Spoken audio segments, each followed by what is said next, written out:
az égben, halovány zöld színű távoli levélre, megremeg a kezem, míg írom el a pót. Kedves feleségem, írjál, ha megkapod. Mi újság felétek, vártok-e még vissza? Szerelmi könnyemet ez a levél issza. Most egy gránát robbant, majdnem ide vágott. Érzi-e a szíved, veszélyben a párod? Szeretettel köszöntök mindenkit a 29. Erdővidéki Közművelési Napok alkalmával, és örülök, hogy ilyen szép számban több egyszerre van alkalmam, szerencsém a vargyasi érdeklődőkkel találkozni. Végül is a Tortona könyvkiadónak a 178. könyve az elmúlt 16 esztendőben, és annál is inkább öröm számomra, hogy az erdővidéki levélgyűjtemény. Átadom a szót Ildikónak, illetve azt követően Pozsony Ferenc tanár úrnak. Kedves egybegyűltek, nagyon örülök, hogy ilyen sokan itt vagyunk ezen az estén. Úgy hallgassuk ezt a történetet, mintha saját családtagjaink mesélnének, hogy őrizzük halovány emléküket. Ez a vargyasiak által és családom által vénháznak nevezett régi ősi fészkünk, ahonnan sok-sok emberi életút elindult. Apai dédszüleim, Ilkei Ferenc és neje Ilkei, született Sós Rebeka, mindketten unitárius vallású földműves családban nőttek fel.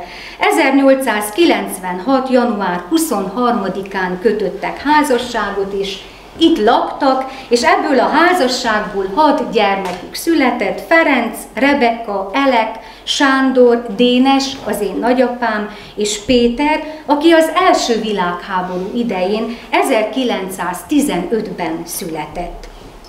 Legidősebb gyermekük Ferenc 1896. június 29-én született.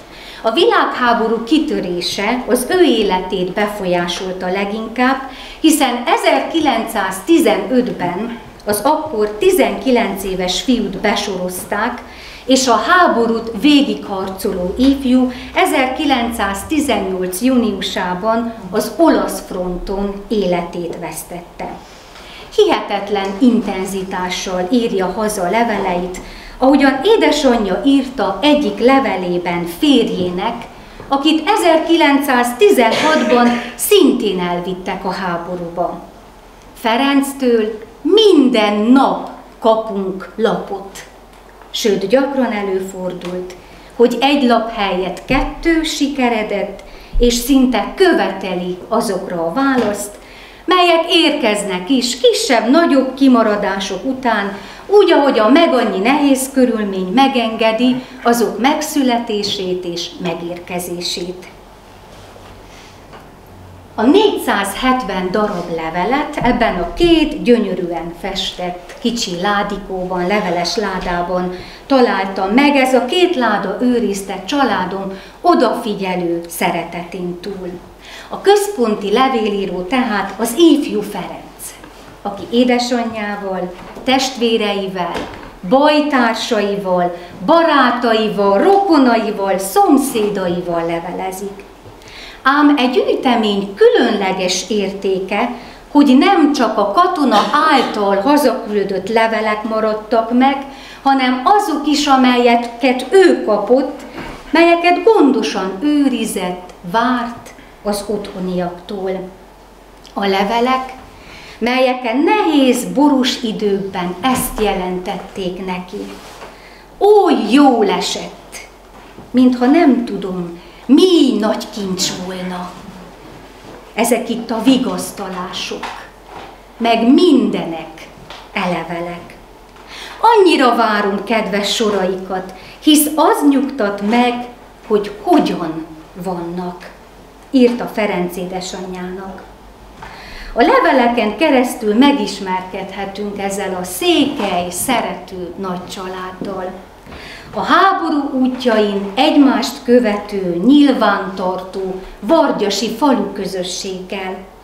belepillanthatunk a szorgos, dolgos, munkás hétköznapjaikba, elutazhatunk a különböző háborús frontokra, átélhetjük az egymástól való elszakítatás fájdalmát, a folyton hazagondoló fiú vágyakozását, ki vallja. Álmomban az igaz, minden éjjel magok közt vagyok. És megismerhetjük azt a bút, amit az édesanyja, a feleség ki kellett bírjon, amikor 19 éves fia után férjét is elvitték a háborúban. Az otthon maradottak elszenvedik az 1916-os olábetörést, és felnőtt férfiak hiányában az édesanyja lányával és kiskorú fiával együtt végzi a megerőltető, nehéz, férfiakat is megpróbáló mezei, erdei, ház körüli és házi munkát. Egyik levélben így panaszkodik az édesanyja, aki 14 éves fiával szántott. Vetett. Elvégeztük a vetést a tehénnel és tinóval, elekkel, de Isten mentsen és őrizzen az ilyen szántásvetéstől. Felcsillan ugyanakkor bennük az öröm, a hála, valahányszor hazulról levél érkezik. Valahányszor csomagéri utól a háború poklában szenvedő gyermeket. És ő megvallhatja, hely, de jó volt az a jó kenyér, meg az a disznóhús és kolbász. Mindig feltér egy kis hazai kenyér, mert annak nincs itt a párja, és nincs is sehol se a világon által.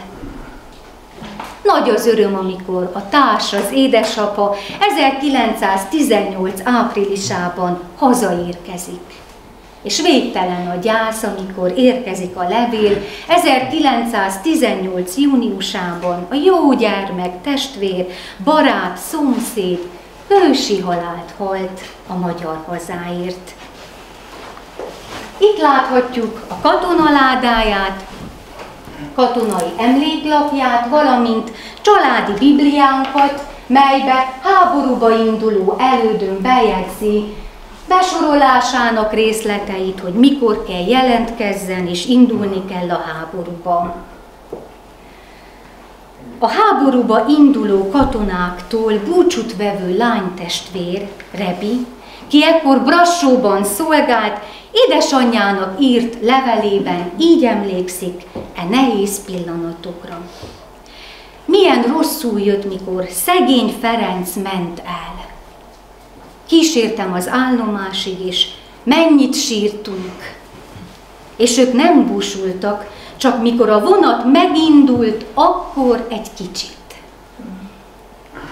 Búcsú pillanatainak részletes megörökítését olvashatjuk az édesanyja lányának, Rebinek írt leveléből is.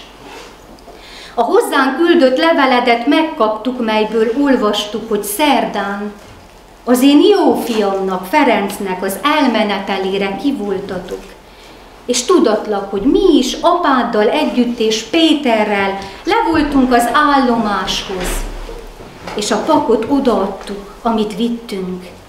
De csak annyi volt az együttlétel, mint egy hirtelen álomlátás, az ember felébred, és sehol nincs. És mondta, írjunk neked, mert hogy sírtál. Mi is eleget sírtunk, és sírok minden nap, de nem ér semmit. Ő csak azon volt, hogy érte ne sírjunk, mert ő nem búsul. 1915. augusztusától 1918. februárjáig a keleti fronton harcol, Galíciában, tehát ott a mai Ukrajna és Lengyelország között oszlik meg a valamikori Galícia, akkor az osztrák-magyar monarchia része volt, tehát keleten harcol, és 1918. márciusától a délnyugati olasz fronton harcol egészen haláláig. A levelek legfájdalmasabb témája az otthon. az álomban folyton jelentkező.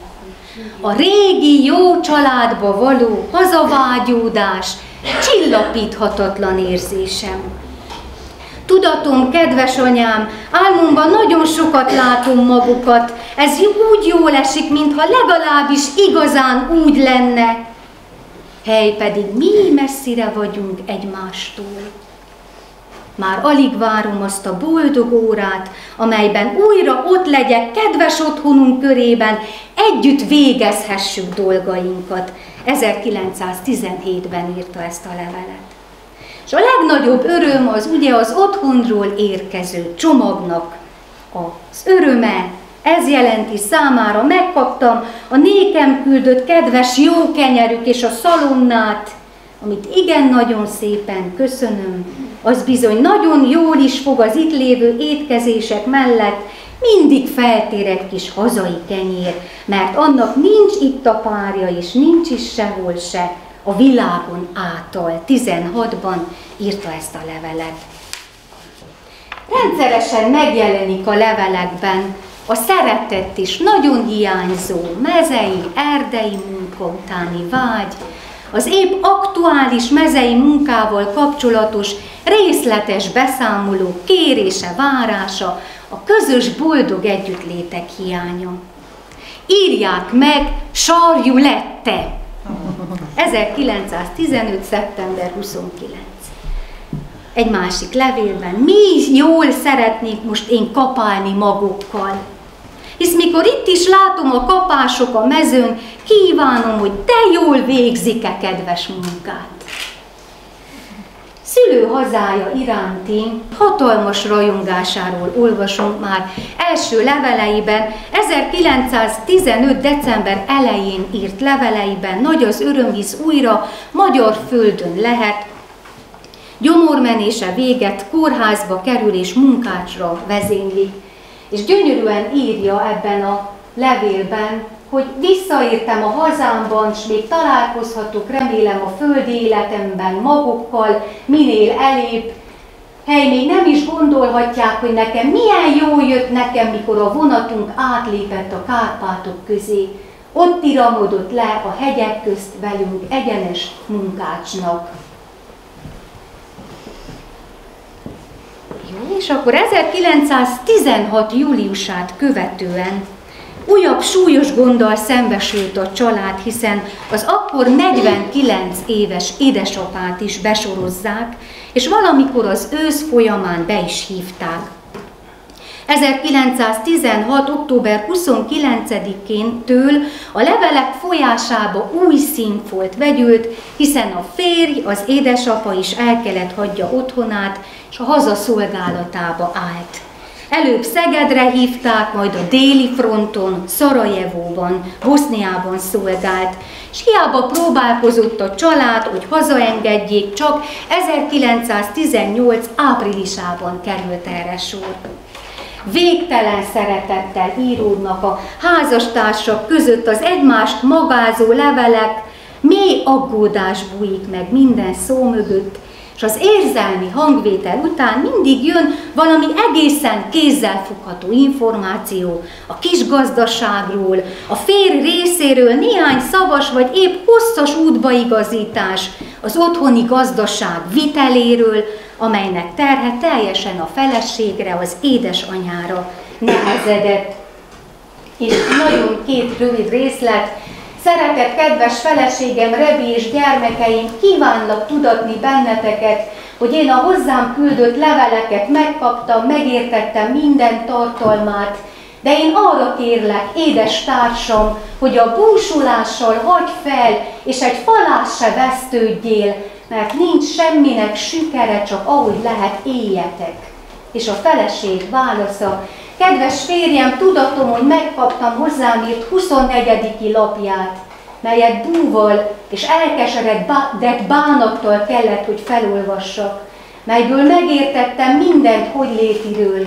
Igazán bánatos, hogy idáig való sok kínlaudása után vénségire mit kellett megérjen. 24 évi együttlétünk után most kellett elváljunk egymástól.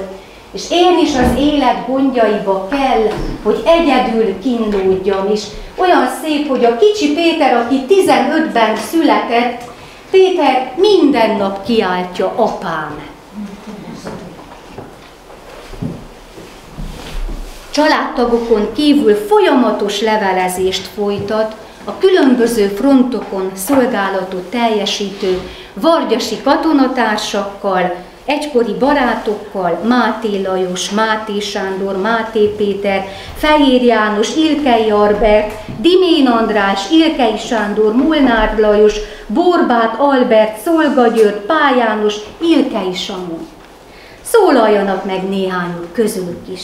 Máté Lajos írta: nagyon örvendek, ha ezen sorom a legjobb egészségbe találna, és nagyon örvendek, hogy az Jóisten megőrzött ennyire is, az eleség nem tudta kiontani az utolsó csepp vérödet. Mint az én jó bátyáimnak, mert még nem tudok egyikről sem, az a Jóisten tudja, hol vadnak, más nem. Molnár Lajos írta: most úgy elmaradtunk egymástól, hogy Isten tudja, még találkozunk-e, vagy soha. Ha még egyszer ketten elmehetnénk, a szép zöld erdőben járjuk magunkat.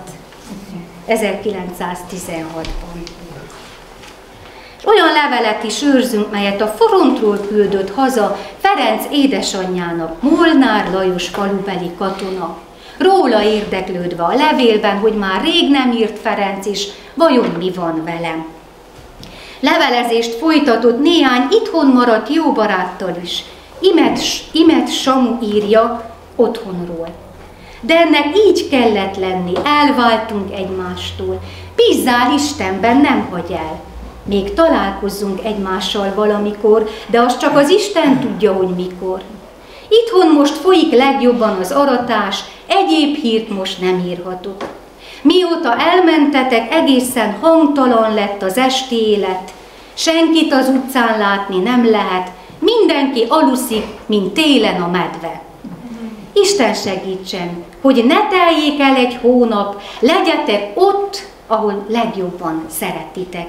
Isten vezéreljen, hogy diadalmasan minél hamarabb jöjjetek haza, tisztelt barátod Imet Samu, 1915.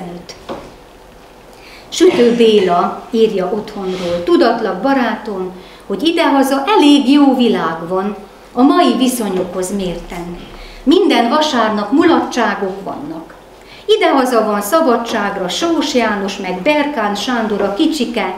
Szegény öregekkel olyan jó időket töltünk, hogy ki sem mondhatom. Ölel barátod Béla, szervusz, Isten veled.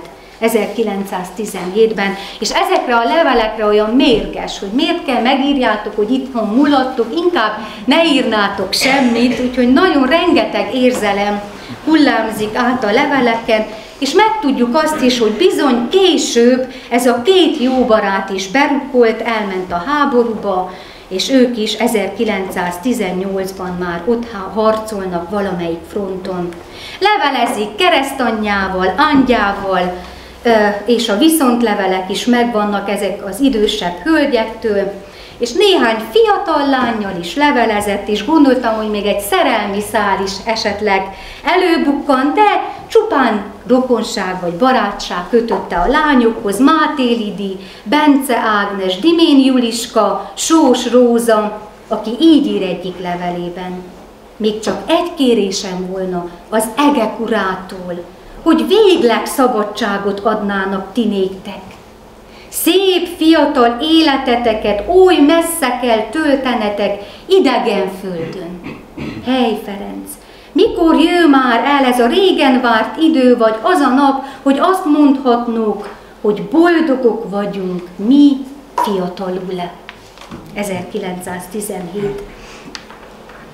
És hát folyamatosan tudósítják egymást a háborúban résztvevő katonákról, írnak a sebesülésekről, a halálesetekről, például egyik levélben hallja és visszaválaszol, hogy úgy, hát Fehér János is megsebesült, írják meg súlyosan-e, és olyan levél is van, hogy írja az édesanyjának, hogy közölje a családdal, hogy meghalt a katona, meghalt a fiú, és akkor az édesanyja írja vissza, hogy ne haragudj, én nem merem megírni, hogy meghalt az édesanyja gyermeke, a család gyermeke.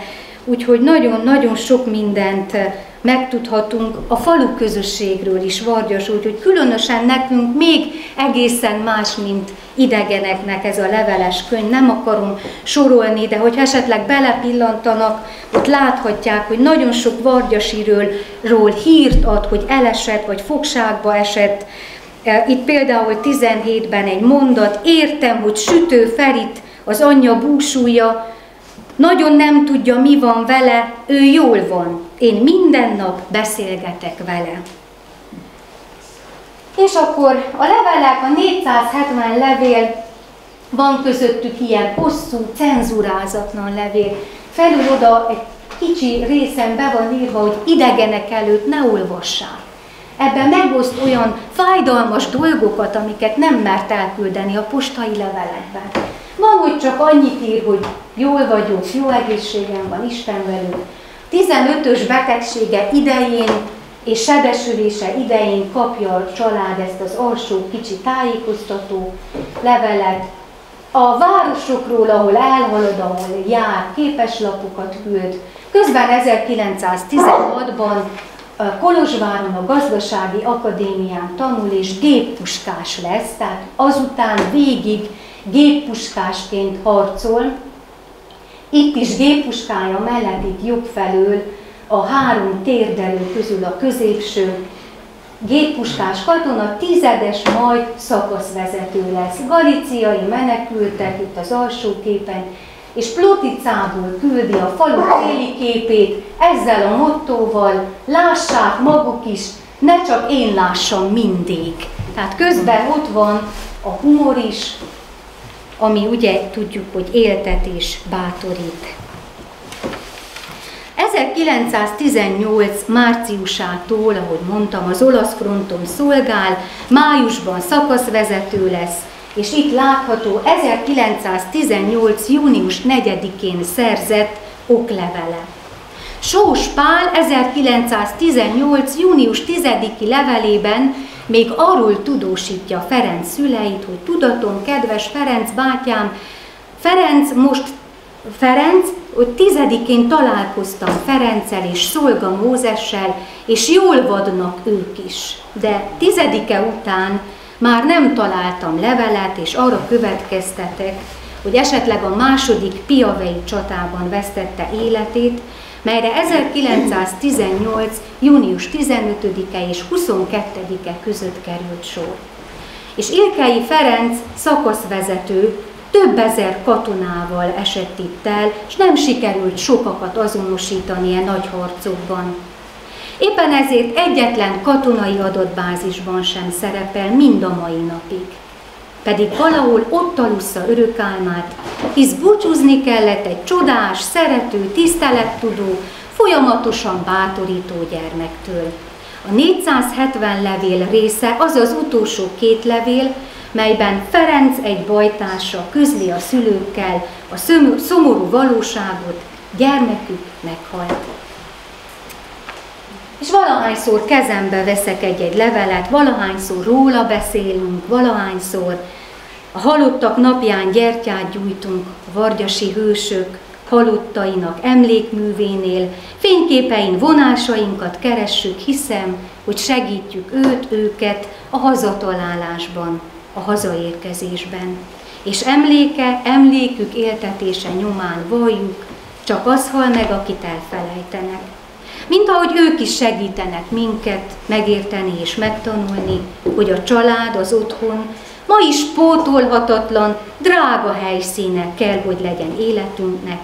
E moderné váló, globalizálódó világunkban idézik, hogy honnan jöttünk, mutatják hűséggel és hittel az utat gondviselő Istenünk fele, és segítenek megmaradni.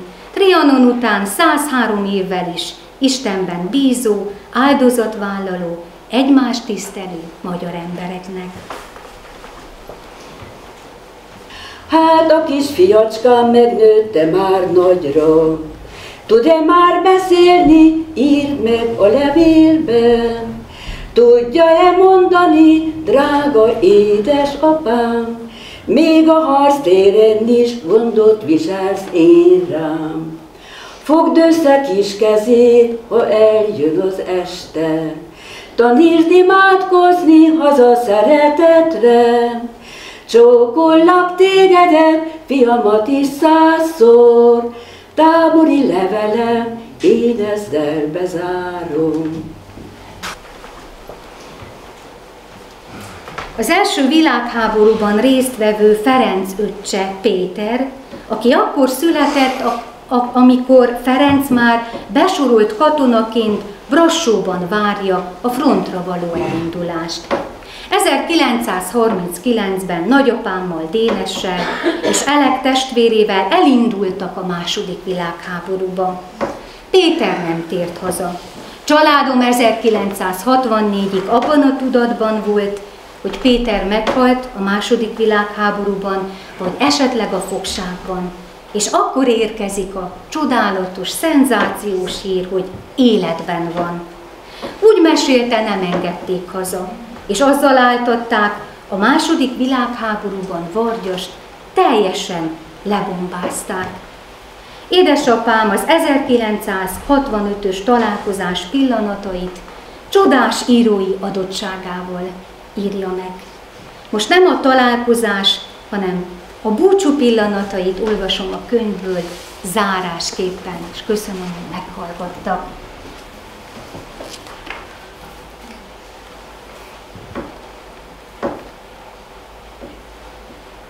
Lassan elérkezett az eltávozás, a búcsú fájdalmas pillanata is. Péter bátyám sírva énekelte utolsó este. Temessetek idehaza, drága Székelyföldbe, nem pedig az orosz-ukrán temetőbe. Mégis boldog volt, azt mondta. Dénes testvér, nem tudom azt az érzést elmondani, amit érzek. És ti sem érthetitek meg, mert én olyan örömet és boldogságot érzek, amit valamilyen nagy erőfeszítés, kitartás, reményvesztés után ér el az ember. Elégedett vagyok, hogy még egyszer megláthattam a drága szülőfölden titeket, amit soha nem felejtek el. Remélem, még találkozunk. Engem otthon várnak a legközelebbiek, a családom.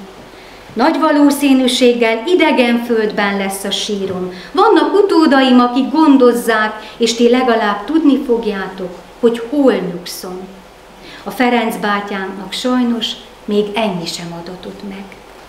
Nagyon hálásan megköszönt mindent, a fogadtatást, a vendéglátást. Annak a neki ajándékozott egyszerű doknadrágnak és férfi ingnek jobban örült, mint egy darab aranynak. Elmondta, hogy náluk fele ruhaszűke van.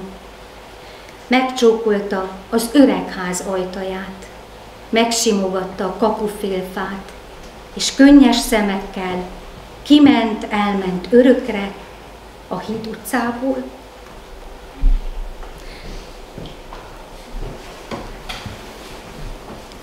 A buszmegállóban nagy tömeg búcsúztatta. Az asszonyok sírtak, a férfiak komoran néztek a porozó busz után. Édesapám, édesanyám és én is napokig küzdöttünk az elválás máig tartó fájdalmával. 1972-ben a katonaságnál ért a rossz hír, hogy Péter bátyám meghalt. Isten nyugosztalja az ukrán földben. Nagyon szépen köszönöm, hogy eljöttek, és emlékezhettünk együtt az előttünk járókra, akik most is, és életünk minden pillanatában bennünk tovább élnek, és velünk vannak. Köszönöm lehetőséget, hogy idehaza így elérzékenyülve, de együtt dobbanó szívvel ezt a mai estét együtt megélhettük. Nagyon szépen köszönöm mindenkinek. Odalent az orosz fronton úgy sírnak a fák, rég lehullott már a levél, hervad a határ.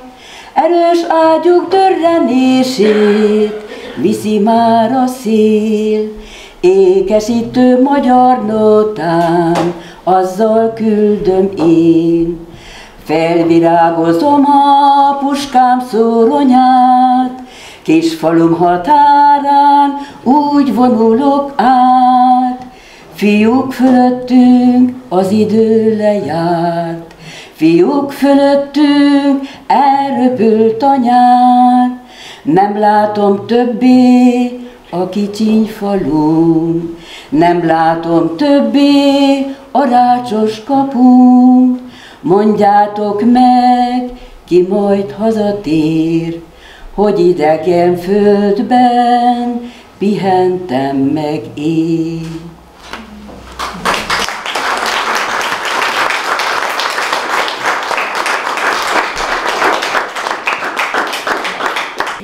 A 19. században a magyar nemzet, a magyar kultúra, a magyar történelem kiépítésének, megszerkesztésének a korában megalkották azt is, hogy kik tartoznak a magyar nemzeti hősök sorába, önök is jól ismerik, Árpád, Szent István, Szent László, Mátyás király, a Széchenyi, Kossuth és az aradi 13 vértanú. A 19. századi történetírás után a 20. század közepén, második világháború követő évtizedekben jelentkezett egy másik irányzat, hogy nem koronás főkből állta például a magyar történelem, hanem minden településben, faluban, városban nagyon egyéni életsorsokat, életpályákat megélt emberek éltek egy adott korszakban, és ezt tanulmányozza a mikrotörténelem, elsősorban a történeti antropológia honosította meg nálunk is a 80-as, 90-es években. Elmondanám azt is, hogy a mikrotörténelem, tehát nem koronás főkre összpontosít, hanem egy adott korszakban úgymond a hétköznapokban élő emberre. Ez a kötet tehát egy vargyasi fiatalemberről szól, aki tejfelő szájjal került be az első nagyháború malmába, és természetesen szól a családról, szól erről a falusi világról. Másodszorban kiemelném azt is, hogy tehát igen, ez az egész a magyar nemzeti történelemnek is a része, de valahol már a szemszögből nem felülről, hanem alulról láthatja. Másodszorban pedig ez a kötet szól a történeti emlékezetről is. Szól az elit emlékezetéről, történelem könyvéről is, de szól a családi, a lokális vargyasi emberek emlékezetéről is. Szól arról is, hogy egy ilyen család hogyan él ezzel a leveles ládával, annak anyagával, és természetesen, hogy feltetjük a kérdést, hogy voltaképpen a család miért őrizte meg, miért tartotta fontosnak, és a család mit fogott össze, hogy ezt megjelentessék, vagy vargyassia, elrövidítjék, magyar nyelven olvasók ezhez hozzáférjenek. Valahol a kötet ezt megválaszolja. A család, ahogy mutatta a tiszteletes asszony, két csodálatos, egy 18. századi, a másik 19. századi leveles ládába őrizte a féltett iratokat, és természetesen a tiszteletes asszony működési helyén, Benzében egy tájházat rendeztek be, és ott elhelyezték a családi történelemmel Ilkei Ferenc életével kapcsolatos emlékeket is. Utoljára pedig azt szeretném elmondani önöknek, hogy ez a kötet szól a székely világról, székely, hisz a székelyek 800 éven át itt minden keletről és máshonnan jövő ellenséget kifogtak. Lásd a kötetben is a 16-os történeteket. És valahol a székességben a katonarendiségnek mély hagyományai voltak, és ebben a családban is én ezt éreztem. Továbbá ez a kötet szól a kitartásról, nagy-nagy szerénységről, kötelességvállalásról és teljesítésről, a falu, a szülőföld és a haza iránti szeretetről, hűségről is. Egy gondolat még, számos dokumentumot közöltünk a kötetbe, mely azt bizonyítja, 19.-20. század fordulóján a dualista Magyarországon egy nagyon jó iskola hálózat működött.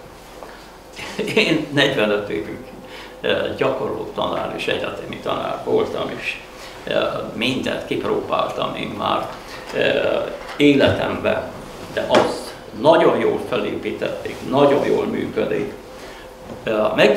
Közöltük Ilkei Ildikóval együtt Ilkei Ferencnek az iskolás füzeteit. Meg fogják látni, hogy gyöngyszemekkel írt tolvamondás után szöveget. Fiktív levelet írt szeretteihez. Tehát itt ebben a faluban olyan kulturális töltetet kapott, ami elősegítette azt, hogy ezeket a gondolatait, érzelmeit írásba rögzítse. Forgáság haszonnal lesz a könyvet, meglátják, hogy a vargyasi embereknek az első világháborús világa is feltárulkozik. Érdekes, hogy az első világháborús vakák leveleikben azt fogalmazzák el, talán nekik még könnyebb, mint az otthon maradottaknak a sorsa. Akkor nem maradt pár öregen, kölykön kívül senki a faluban, az élemet elő kellett állítani. Akkor jöttek a szomszédok és mindent elvittek, tehát szól az itthoni világról is, és fogadják szeretettel ezt a kötelet. Köszönjük a kiadókat!